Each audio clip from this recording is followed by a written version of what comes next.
சாச்சனா முத்துக்குமரனை ரொம்ப டிஸ்டர்ப் பண்ணுறது நம்ம எல்லாரும் பார்த்துக்கிட்டே இருக்கோம். நேற்றுக்கு நைட் என்னென்னா முத்துக்குமரன் வந்து குக் பண்ணிகிட்ருக்காரு.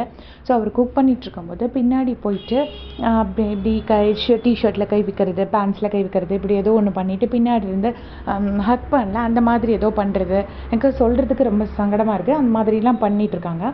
ஸோ இந்த மாதிரி ஆக்டிவிட்டீஸ் அவங்க அவ்வளோ சின்ன பொண்ணு கிடையாது. ஒரு 5th 6th படிக்கிற பொண்ணு இல்லை 7th 8th படிக்கிற பொண்ணுன்னா சின்ன பொண்ணு தங்கச்சின்னு சொல்லிட்டு பண்ணலாம்.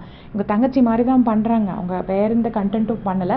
பட் ஸ்டில் அது பார்க்குறதுக்கு ரொம்பவே ஒரு மாதிரி இருக்குது. நேற்றுக்கும் பார்த்தீங்கன்னா அந்த முத்துக்குமரன் லைவ் கமெண்ட்ரி கொடுத்துட்ருப்பாரு அந்த லெமன் ஸ்பூன் ரேஸில். அப்போ அவர் லைவ் கமெண்ட்ரி கொடுத்துட்ருக்கும் போதும் அவரை போட்டு கடிக்கிறது, பிடிக்கிறது, இடிக்கிறது, அவர் மடியில் படுக்கிறது, இந்த மாதிரி பண்ணுறது. இது வந்து இட்ஸ் ஹை டைம். நீங்கள் எனக்கு என்னன்னா இப்போ இது அவ்வளவுமே சாச்சனா பண்ணியிருக்கிறாங்க. இதுக்கு பதிலாக தர்ஷிகா இல்லைன்னா ஜோவிகாவோ இல்லைன்னா ரவீனாவோ யாஷிகாவோ இதை பண்ணுறது மாதிரி நீங்கள் இமேஜின் பண்ணி பாருங்கள். இதையே பண்ணினா அவங்களுக்கு எவ்வளோ பேஷிங் கிடச்சிருக்கோன்னு. அது அவங்களோட ஏஜ் தான் இந்த பொண்ணுக்கு ஆகுது. இன்ஃபேக்ட் யாஷிகா இவங்களை விட யங்கு அந்த டைமில். ஸோ அந்த பொண்ணுங்களோட ஏஜ் தான் இந்த பொண்ணுக்கும் ஆகுது. அவ்வளோ பச்சை பிள்ளை ஒன்றும் கிடையாது. ஸோ இது மாதிரி பண்ணிவிட்டு முத்துக்குமரன் பேரையும் கெடுக்க பார்க்குறாங்க. அது பேரை கெடுக்கணும்னு அவங்க இன்டென்ஷனலாக பண்ணலை. பட் ஸ்டில் அது வந்து ரொம்ப அக்லியாக இருக்குது. ஸோ இந்த சாச்சனாவோட இந்த மாதிரி ரொம்ப இரிட்டேட்டிங் பிஹேவியர்ஸ் அவங்க ஸ்டாப் பண்ண நல்லாயிருக்கும் அப்படின்னு நான் நினைக்கிறேன். நீங்கள் என்ன நினைக்கிறீங்கன்னு மறக்காமல் கமெண்ட்ஸில் சொல்லிவிடுங்க.